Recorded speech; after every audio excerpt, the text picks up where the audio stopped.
భువన చైతన్య ప్రసారం. నమస్కారం, మన ధర్మం కార్యక్రమానికి స్వాగతం. ఇవాళ మన ధర్మం కార్యక్రమంలో మన ధర్మ సందేహాలను నివృత్తి చేసేందుకు మనతో పాటు ఉన్నారు ప్రముఖ ఆధ్యాత్మికవేత్త ఆచార్య శ్రీ తాడేపల్లి పతంజలి గారు. గురుగారు నమస్కారం. నమస్కారం. గురుగారు, మాఘ పూర్ణిమను మహామాఘి అని అంటారు కదా, ఈ పేరు ఎలా వచ్చింది? మాఘ పూర్ణిమ యొక్క ప్రత్యేకత ఏంటి? మాఘ పౌర్ణమి, మహామాఘి, కొన్ని పేర్లు తలుచుకుంటేనే ఆ పాపాలు దూరంగా వెళ్ళిపోతూ ఉంటాయి. చూడండి అమ్మ, ఇప్పుడు మాఘ అని మామూలుగా పలుకుతున్నప్పుడు, అందుకే మన తెలుగు అక్షరాలు అంత గొప్పవమ్మ. ప్రతి అక్షరంలోనూ అమ్మవారు కొలువై ఉంటారు. వర్ణరూపిణి అని చెప్పి అమ్మవారిని అంటారు. ఆ పలుకుతున్నప్పుడే చూడండి బయటికి వెళ్ళిపోతున్నట్టుగా అనిపిస్తుంది మాఘ అన్నప్పుడు. మా అఘ, అఘము అంటే పాపం, మా అంటే వద్దు. అది సంస్కృత భాషలో మన తెలుగు భాషలో ఉన్న గొప్పతనం. మాఘమాసము అంటే పాపాలని దూరం చేసేటువంటి మాసం. మాఘ స్నానం యొక్క విశిష్టత తెలిపేటువంటిది ఈ మాఘమాసం. మామూలుగా స్నానాలు ప్రతి నెలలోనూ ఉంటాయి, అందులోనూ మాఘ స్నానాలు అంటారు. పాపాన్ని పోగొట్టేటువంటి స్నానాలు అంటే ఎట్టి పరిస్థితుల్లోనూ వేడి నీళ్లు ఈ మాఘమాసంలో పోసుకోకూడదు అని మన ధర్మశాస్త్రాలు చెప్తున్నాయి.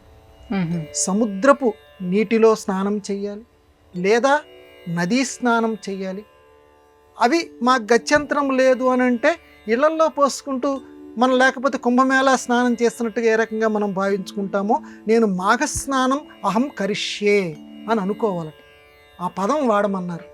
ఈ నెల రోజులు కూడా మాఘ స్నానం అహం కరిష్యే. ఎందుకంటే పురాణంలో ప్రత్యేకంగా చెప్పారమ్మా, ఏ స్నానం మాఘమాసంలో ప్రతిరోజు కూడా నువ్వు నది దగ్గరికి వెళ్ళటానికి నీకు వీలు లేకపోతే, కనీసం మాఘ పౌర్ణమి నాడైనా సరే ఒక నది దగ్గరో ఒక సముద్రం దగ్గరో స్నానం తప్పనిసరిగా నువ్వు చెయ్యి. మాఘ పౌర్ణమి, దాన్నే మహామాఘి అంటారు. ఆ మాఘ పౌర్ణమి నాడు తప్పనిసరిగా నువ్వు సముద్ర స్నానము చేయవలసిందే. చేసిన తర్వాత ఏం చెప్పారంటే, ఆ సముద్ర స్నానం చేసిన తర్వాత దానాలు చేయమన్నారు. త్యాగేనేకైన అమృతత్వం. అందువల్ల త్యాగగుణం మన భారతీయ తత్వం. తనకి ఉన్నది ఇతరులకి పంచిపెట్టాలి. అంటే మన సంప్రదాయంలో అడుగడుగునా అంతర్నిహితంగా దానాలు చెయ్యటం అనేటువంటి ఒక లక్షణం పెట్టారు. అంటే బీదా బిక్కి మన చుట్టూ ఉంటారు, వాళ్ళని కూడా ఆదుకోవాల్సిన బాధ్యత ఉన్నటువంటి వాళ్ళకి ఉంది. అందువల్ల అటువంటి వాళ్ళకి అదే వృత్తికి, ఇప్పుడు పూజారులు ఉంటారు, పాపం పూజారి స్వాములు, పూజారులు అని అందు మన సంప్రదాయం, పూజారి స్వామి అంటుంది. ఆ పూజారి స్వాములకు కూడా అదే వృత్తిగా ఉంటారు, వాళ్ళు కూడా బతకాలి. అందువల్ల వాళ్ళని కూడా ఉద్ధరించాలి. ఇదిగో మాఘ స్నానాలు చేసిన తర్వాత తప్పనిసరిగా దానాలు చెయ్యి. దానాలు చేసి ఇహపరకి సంబంధించినటువంటి సుఖాలని నువ్వు అనుభవించు అని చెప్పి మాఘ స్నాన విశిష్టతని చెప్పింది. అలాగే మఘవుడు అంటే ఇంద్రుడు. ఇంద్రుడు అధిష్టానంగా కలిగినటువంటిది ఈ మాఘమాసం. ఇంద్రుడు అంటే స్వర్గాధిపతి, స్వర్గానికి ఆయన అధిపతి.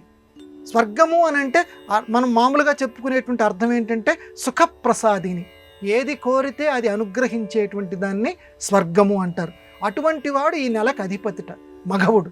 అందువల్ల మాఘమాసం కాబట్టి ఈ మాసంలో పవిత్రమైనటువంటి స్నానాలు చేసి, పవిత్రమైనటువంటి పురాణాలు వింటూ, ఇలాంటి మన కార్యక్రమాలు చూస్తూ, ఎందుకంటే మనం కూడా పవిత్రమైనటువంటి విషయాలే చెప్తున్నాం కాబట్టి ఇటువంటి కార్యక్రమాలు వింటూ చక్కగా ఎవరైతే ఉంటారో వాళ్ళకి స్వర్గప్రాప్తి, వాళ్ళు చనిపోయిన తర్వాత స్వర్గప్రాప్తి కలుగుతుంది. ఎందుకంటే ఇంద్రుడికి తృప్తి కలుగుతుందట. అందువల్ల మఘవుడికి తృప్తి కలుగుతుంది కాబట్టి దీన్ని మాఘమాసము అన్నారు. ఈ రకంగా ఒకటా రెండా మాఘమాసంలో చాలా చాలా విశిష్టతలు ఉన్నాయి. ప్రధానంగా స్నానం, తర్వాత దానం. ఈ రెండు మాత్రం మాఘమాసంలో తప్పనిసరిగా చేయాలి. మిగతా రోజుల్లో చేసినా చేయకపోయినా మాఘ పౌర్ణమి నాడు మాత్రం తప్పనిసరిగా సముద్ర స్నానం చేయాలి. నాకు అవకాశం లేదు అంటే మళ్ళీ మన సంప్రదాయం చెప్పింది, ఇంట్లోనే అహం మాఘ స్నానం, అహం మాఘ సముద్ర స్నానం, కనీసం ఆ రోజున నేను ఈరోజు సముద్ర స్నానం కరిష్యే, నేను చేస్తున్నాను, గంగే యమునే చేయవని అనుకుంటూనే మళ్ళీ ఈ మాట కూడా అనమంది. సముద్ర స్నానం నేను చేస్తున్నానని సంకల్పం చెప్పుకొని చెయ్యి, నీకు ఆ ఫలితం నీకు లభిస్తుంది. గురుగారు, దయానంద సరస్వతి ఆర్య సమాజాన్ని స్థాపించారు. 1857లో మొదటి స్వాతంత్ర సమరంలోని పాల్గొన్న వీరులకు ప్రేరణగా నిలిచిన ఈ దయానంద సరస్వతి యొక్క ప్రత్యేకత ఏమిటో తెలియజేస్తారా? మహానుభావుడు. మన భారత దేశంలో వివేకానందుడు, దయానంద సరస్వతి ఇలాంటి మహానుభావులు ఈ భారత గడ్డ మీద జన్మించారు. అందుకు మనం ఎంతో పులకించిపోవాలి, గర్వించాలి. దయానంద సరస్వతి అని అంటే ఒక విజ్ఞాన గని.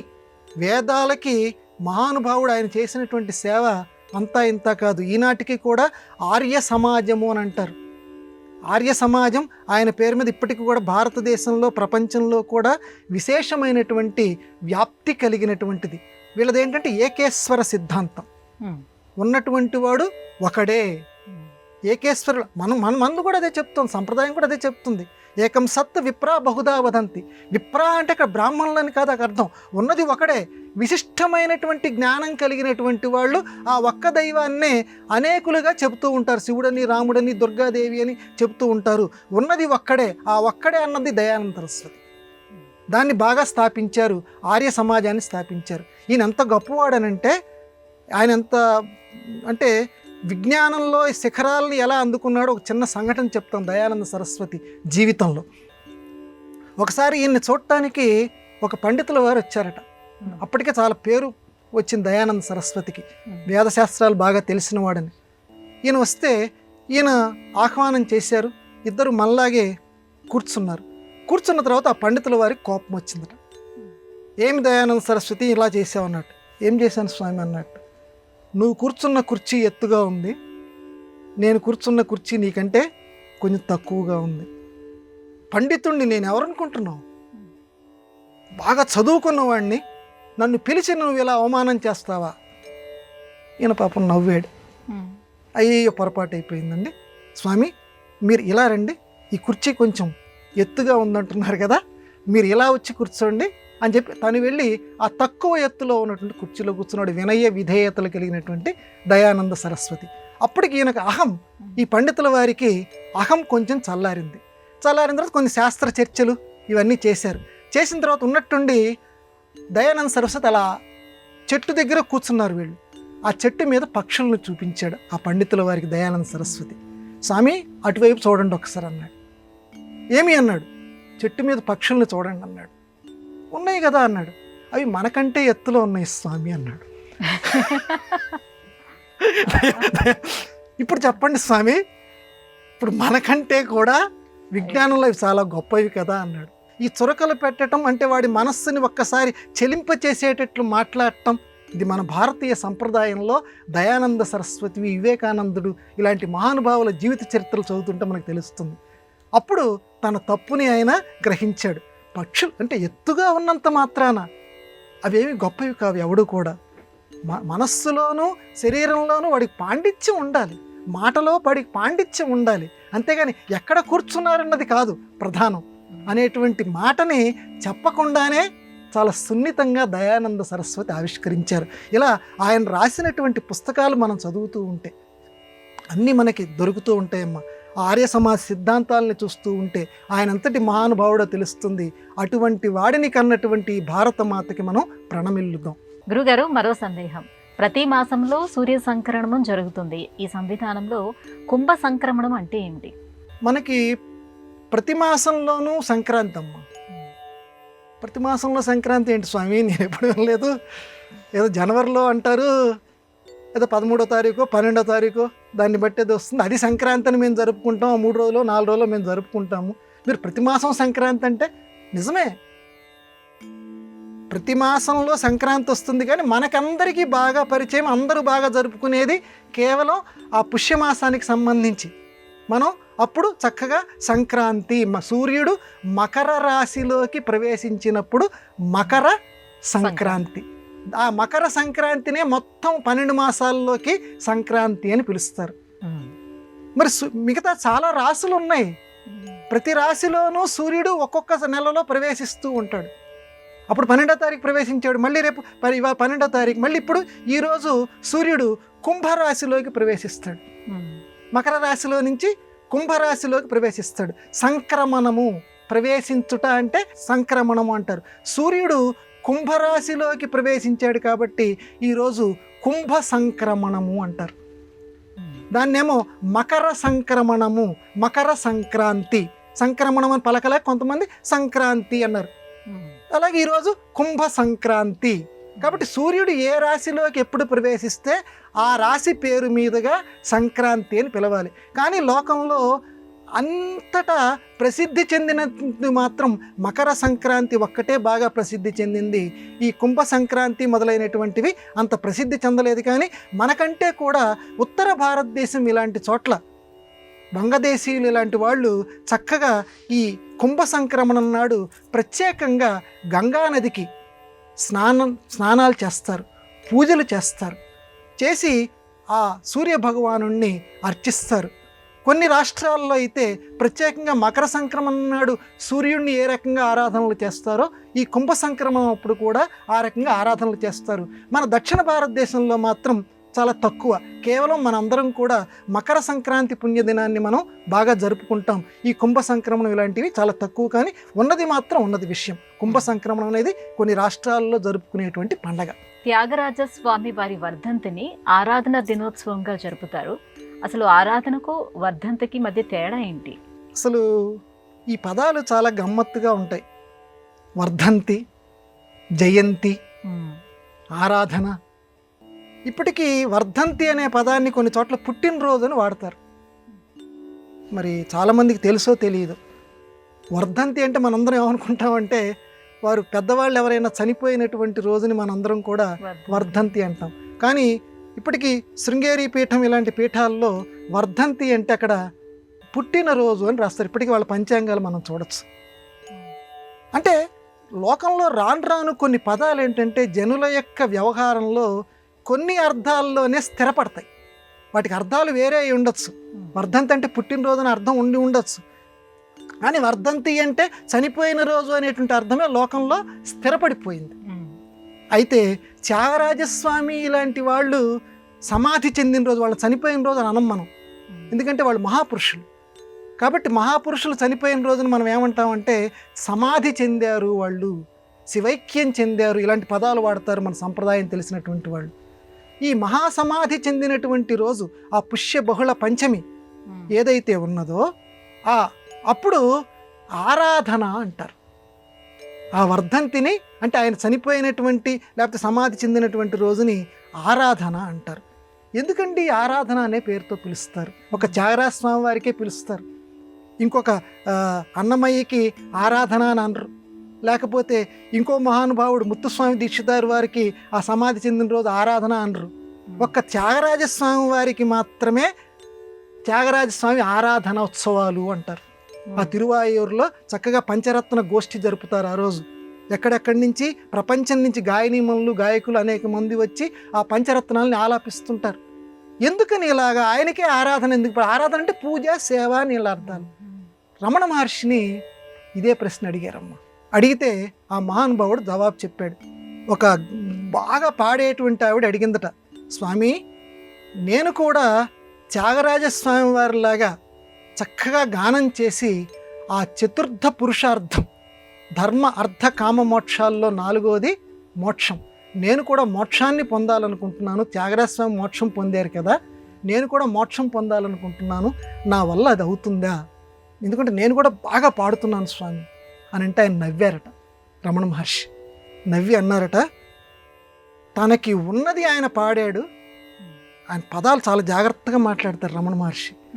తనకి ఏదైతే ఉన్నదో దాన్ని పాట రూపంలో ఆయన తీసుకొచ్చారు. అంటే తనకు ఉన్నది ఆయన పాడారు, వేరే ఆయన పొందలేదు. తను పొందిందేదో దాన్ని పాటలో ఆయన పెట్టాడు. అందువల్లే త్యాగరాజస్వామి కీర్తనలు అంత ప్రాముఖ్యం ఉంది. పొందినదేమిటి? భగవంతుడి యొక్క అనుభూతి ఏదైతే ఉన్నదో తను పొందాడు. మోక్షం ద్వారా ఏదైతే లభిస్తుందో ఆ దివ్యానుభూతి ఏదైతే ఉందో తాను పొందాడు. ఆ పొందినటువంటి మనస్సులో నుంచి, ఆ గళంలో నుంచి మాటలు బయటికి వచ్చి కీర్తనల కింద మారాయి. అంటే అమృతత్వం అని మనం ఏదైతే అనుకుంటున్నామో అది పొందాడు ఆయన. పొందిన దాన్ని పాటల్లో పెట్టాడు, పాడాడు. కానీ నువ్వు పొందాలి అని అనుకుంటున్నావు. చాలా జాగ్రత్తగా చెప్పాడమ్మా ఆయన. పొందాలి అని అనుకునేదానికి పొందిన దాన్ని మాటల్లో పెట్టడానికి రెండిటికి మధ్య తేడా ఉంది కదా అని రమణ మహర్షి త్యాగరాజస్వామి వారి యొక్క గొప్పతనాన్ని ఎంత గొప్పగా ఆవిష్కరించారు మహానుభావుడు. కాబట్టి తాను పొందాడు, ఆ దివ్యానుభూతిని పొందాడు. అందువల్లే త్యాగరాజస్వామి వారికి మాత్రమే ఆ దివ్యానుభూతిని మాటల్లో ప్రవహింపచేశాడు. అందుకే త్యాగరాజస్వామి వారి యొక్క ప్రతి కీర్తనలో ఉన్నటువంటి ప్రతి పదము కూడా ఆ అమృతత్వ భావాన్ని మనకు ఆవిష్కరింపచేస్తుంది. తాను పొందిన దాన్ని లోకానికి మనకు కానుకగా ఇచ్చాడు. అందువల్ల ఆయనకి ఆరాధన చేస్తాం. అందుకే ఆ మహానుభావుడికి మనం పూజ చేస్తాం, సేవ చేస్తాం. స్వామి, నువ్వు పొందినది నువ్వు మాటల్లో పెట్టావు, మేము కూడా నిన్ను ఆరాధిస్తున్నామయ్యా, మాకు కూడా అది కలగ చేయవయ్యా అని అందరం కూడా ఆ పంచరత్న కీర్తనల్ని ఆ రోజు అందరూ సంగీతం వచ్చినవాడు రానివాడు అందరూ కూడా ఆ త్యాగరాజస్వామి వారికి పూజ చేసుకుంటారు. అందుకే ఆరాధన అనేది ఆ రోజు విశేషంగా మనం జరుపుతాం. గురుగారికి మరో సందేహం.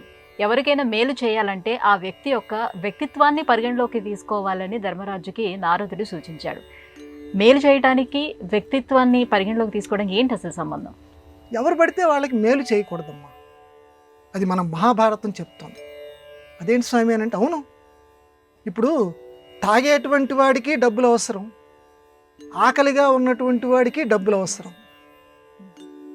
మరి తాగేటువంటి వాడు నాకు 100 రూపాయలు ఇవ్వమంటాడు, వాడికి ఇవ్వాలా? ఆకలితో ఉన్నటువంటి వాడికి ఇవ్వాలంటే ఎవరైనా చెప్తారు జవాబు, ఆకలితో ఉన్నవాడికి ఇవ్వాలి. వాడు అడుగుతున్నాడు కదండి అని కాదు, వాడి వ్యక్తిత్వం చూడాలి. మనం ఎవరికైనా ఏదైనా ఇచ్చేటప్పుడు వాడి వ్యక్తిత్వాన్ని చూడాలి. దీనికి మహానుభావుడు నారదుడు చిన్న మాట చెప్పాడు ఆ ధర్మరాజు గారికి. ఏమని చెప్పాడంటే, మహానుభావ, పూర్వం ఒక కుక్క ఒక మునిగారి దగ్గరికి చాలా బాధపడుతూ వెళ్ళిందట. దాని మానవ భాషలో అడిగిందట, అందరు నన్ను చీపో చీపో అంటున్నారు, నన్ను చూసి ఎవడు లెక్క చేయటం లేదు, నాకు కొంచెం మీరు ఏదైనా మేలు కలిగించండి, నాకు జీవితంలో నాకు తృప్తి కలిగించండి, అందరి చేత చీచి అనిపించుకుంటున్నాను అని అంటే, నీకేం కావాలందుకు ఆ పులిని చూడండి, ఆ పులిని చూసి అందరూ భయపడిపోతున్నారు, నన్ను పులిని చేయండి, దండం మీకు అని. ఆయన దగ్గర మహిమలు ఉన్నాయి కాబట్టి అలాగే పులిని చేశాను నిన్ను అన్నాడు. పులి అయిపోయింది. ఇది కొంతకాలం ఉంది, పులిగా ఉంది. ఈ పులి సింహాన్ని చూసింది మళ్ళీ. అరే, అందరూ మృగరాజు మృగరాజు అంటున్నారు సింహాన్ని, ఈ పులిగా ఉంటే కేవలం కొంతమంది మాత్రమే నన్ను చూసి భయపడుతున్నారు, సింహం ఉంటే సింహంగా కనుక నేను మారితే మృగరాజు అని చెప్పి అందరూ నన్ను గౌరవిస్తారు, సింహానికి ప్రత్యేక ప్రతిపత్తి ఇస్తున్నారు కదా, నాకు ఇస్తారు అని మళ్ళీ ఆ మునిగారి దగ్గరికి వచ్చి, స్వామి ఇలా కాదు, నన్ను సింహం చేయండి, ఓకే నేను సింహం చేస్తున్నాను అన్నాడు. ఇలా కొంతకాలం సింహంగా, అంటే మానవుడి ఆశలు ఆశాపాశము తా కడుపు నిడుపు లేదంతంబు రాజేంద్ర అని భాగవతంలో ఏ రకంగా అంటాడో, కొంతకాలం సింహంగా ఉన్న తర్వాత సింహం కంటే శరభము అనే పెద్దది ఉందమ్మ. సింహాన్ని మించినటువంటి క్రూర జంతువు అది. పెద్దగా ఇప్పుడు ఈ ప్రపంచంలో కనపడటం లేదు కాబట్టి ఆ మృగాన్ని గురించి అందరికీ తెలియదు, కానీ పూర్వకాలంలో అది బాగా ఉండేది. అది శరభం మృగం అంటారు దాన్ని, దశరభ అని చెప్పి మన వాళ్ళు ఇప్పటికీ ఆ పేరును జ్ఞప్తి చేసుకుంటుంటారు. శరభం మృగాన్ని చూసిందట ఈ సింహం. స్వామి, సింహం కంటే శరభం చాలా గొప్పది, దాన్ని అందరు చూస్తున్నారు, నన్ను శరభం చేయండి అని శరభం చేశాడు. చేసిన తర్వాత ఈ శరభంలో ఉన్నటువంటి ఆ కుక్క ఏదైతే ఉన్నదో, కొంతకాలం తర్వాత దానికి ఒక విచిత్రమైన ఆలోచన వచ్చిందట. ఈ మునిని ఇలా వదిలిపెట్టాను అనుకో, ఈయన ఎవరు పడితే వాళ్ళకి మేలు చేయాలనుకుంటున్నాడు, రేపు నాబోటి వాడు ఇంకొక కుక్క వచ్చి మళ్ళీ నేను అడిగినట్టు అడిగితే మళ్ళీ దాన్ని కూడా ఇలాగ శరభం చేస్తాడు, నేనే శరభంగా ఉండాలి, ఇంకొకటి శరభం అయితే ఎలాగా, అందువల్ల అసలు ఈయన ఎవరికీ మేలు చేయకుండా ఈయన్ని మింగేస్తే పోతుంది.